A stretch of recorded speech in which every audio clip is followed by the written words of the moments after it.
Hello guys, we are now at our final lesson, which is for module 16. So the first topic of our lesson is about recursive joins. So when we say recursive joins, they are joins that connect themselves, or they are joins that connect tables to themselves. So in recursive joins, we are connecting the same table to itself using uh, a column that will serve as a foreign key. Now, usually this could be used for, let's say, for example, when you have an employee table wherein the employee is also serving as the manager of the other employees. One example that we could give you, or that I could give you, is found in our um, sample today in SQL Fiddle. So kindly copy these three tables that we are going to use, table employee, vendor, and product. So the columns are already given. After doing that, you could also try inserting the following values to your tables so that we can go on with our lecture samples. Okay. So after doing that, our first example would be using recursive join. So in this block of code, we can see that we are connecting table employee to another table employee using a where clause. Okay. You could also use a join if you want to, but in this example, we have used a where clause. So in this example, I am connecting the column emp manager, which will represent the manager column of a particular employee, to the employee number column of table employee. So in order for us to know who is the manager, we will connect the value of the column emp manager to the column employee or emp number. So in this example, we will return the manager ID, which is emp manager. We will return the value of table M, where in this instance will represent our manager. Table M will represent our manager information. So we will return the last name and first name as the manager name. And table E will represent our employee. So we will return the employee number and the employee name of our employee under that particular manager. So once we run this particular command, we will get this output. So for employee number 02 and 03, their manager is Dan Denver, having a manager ID of A0001. And for employee A005, the manager for the employee A005, the manager is also A005. So let us check. Okay. So in this data, we can see the details that has happened. So in this instance, the employee is a manager to itself. So of course that is not possible. So we could just change this one to this. So we will make Tomoti be under stubborn. Okay, so once we execute our sample,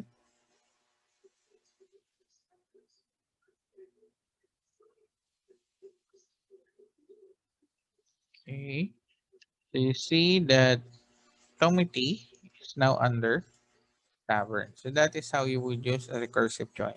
Remember that in a recursive join, we are connecting the table to itself. Okay. Next are outer join. So outer join is another term for the left and right join. So we could use the outer join in this format, left join or right join, or we could add the word outer. So left outer join, right outer join. Okay, so what is the purpose of the left and the right join? The purpose of the left and the right join is to display all of the data of the join to the user, irregardless if there is a match on the particular column that we are connecting. Okay, so how does it go? So for example, in a left join, all the data from the left table will be displayed irregardless if there is a match on the right table. So meaning even if there's no matches in between the two table, all the data from the left table will be displayed. Whereas when using the right join, all the data from the right table or the table to the right will be displayed irregardless if there's data to the left table that is connected. So how do we make use of the left and the right join? So upon running this example, okay, so this is the output of the left join. So notice I just use the keyword outer on the second table. So notice we are connecting vendor to product. So vendor is the left join. So notice all of the data are connected. So however, on the right part, which is table product, notice that there is a null value, meaning it has no match on the V code. Now, for you not to be confused, we could arrange the table in this manner so that the left table columns will appear on the leftmost part and the rightmost column will appear on the rightmost part also. Okay.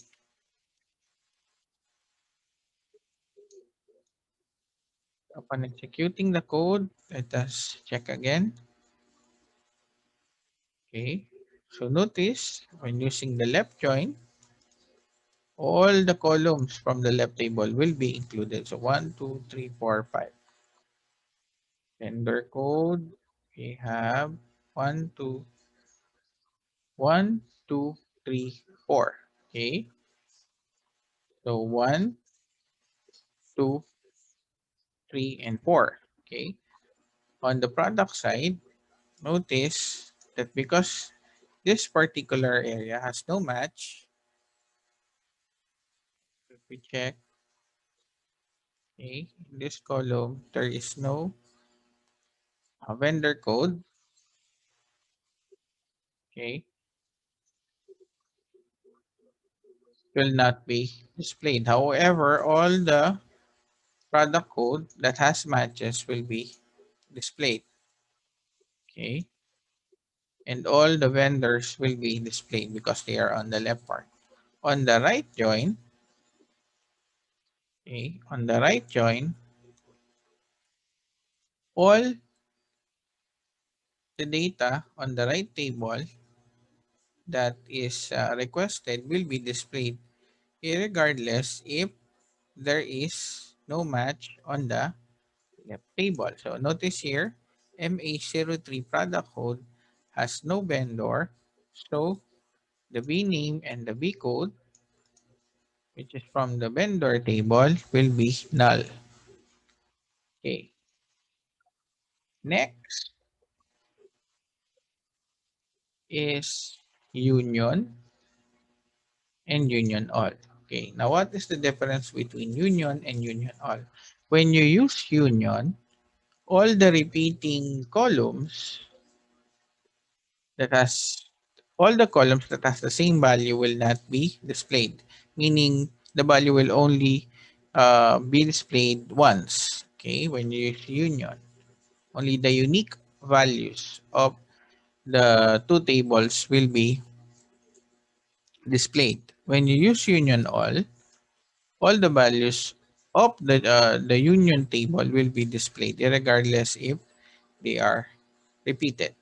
Now, the purpose of union is joining two tables irregardless if they have a matching primary key or foreign key. So, in this type of table connection, we do not require any primary key and foreign key. However, the rule is that when you are doing a union or union all to two tables, they must first have the same number of columns. So in this instance, we have one. Okay. So only one column from vendor, only one column from product. We could make use of union in two or three or four columns. You just have to make sure that on the second table that you are connecting to, you will also display two or three or four columns, the same number of columns you use in the first table. Next, they also should have the same data type. For example, you are using vname here, which is variable character. Vname should also be variable character. On the second column, if for example you have a number or an integer, the second column from the second table should also be an integer. Could not be any other data type. Otherwise, you will encounter an error. So let's say, for example, this two examples here, we have union and union all. When you execute it,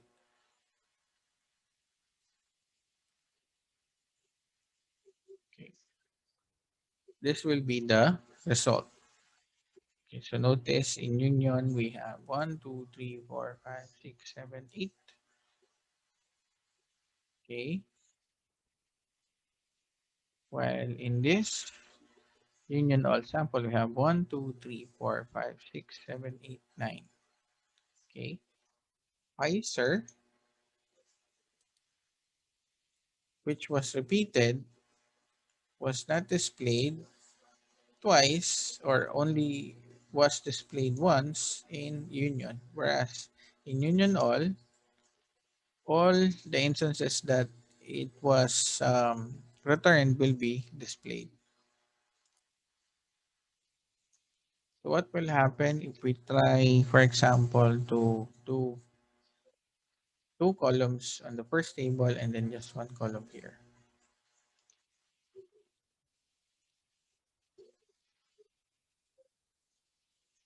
See if it will execute properly. Okay, notice it will generate an error. Should have an equal number of expression in their target list. So what will happen if I use a different data type?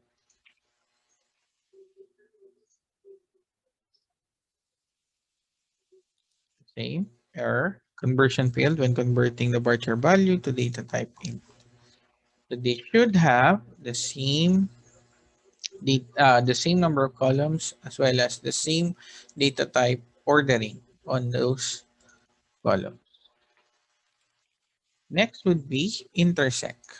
Okay. Intersect returns the common values between column or columns. So if you use multiple columns in an intersect statement, it will concatenate all the columns on the first table and then concatenate the values in the second table, then compare it if they have the same value. If they have the same value for both at the table, it will return it. Okay, so that that is what will happen if you use multiple columns. Now, if you are using just a single column, it will just check all the values that are common to both table. So in this instance, once we execute this statement, it will and it should return the value Pfizer, because that is the only one that is common on both column table. Okay. Now, cross join on the other hand is a type of join wherein you are joining the values from one table to another one by one. So it's like a multiplication table wherein you are multiplying one number to another number of another table, and you do it one by one. So in this example, we are using a cross join on vendor and product.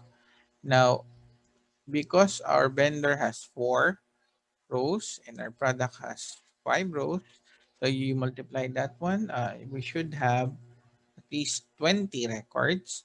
So what will happen is that it will get the first record and connect it with the first record of the second table, and then afterwards the first record will then be connected to the second record of the next table up until the first record of the first table is paired or connected to the last record of the second table. Now, after doing that, it will iterate, go to the next record up until the final record and connect it one by one to the record of another table. So the output for this one is this. So we should have at least 20 records. So 1, 2, 3, 4, 5, 6, 7, 8, 9, 10, 11, 12, 13, 14, 15, 16, 17, 18, 19, 20. So notice these are all Pfizer, but they are connected one by one to the record of the second table.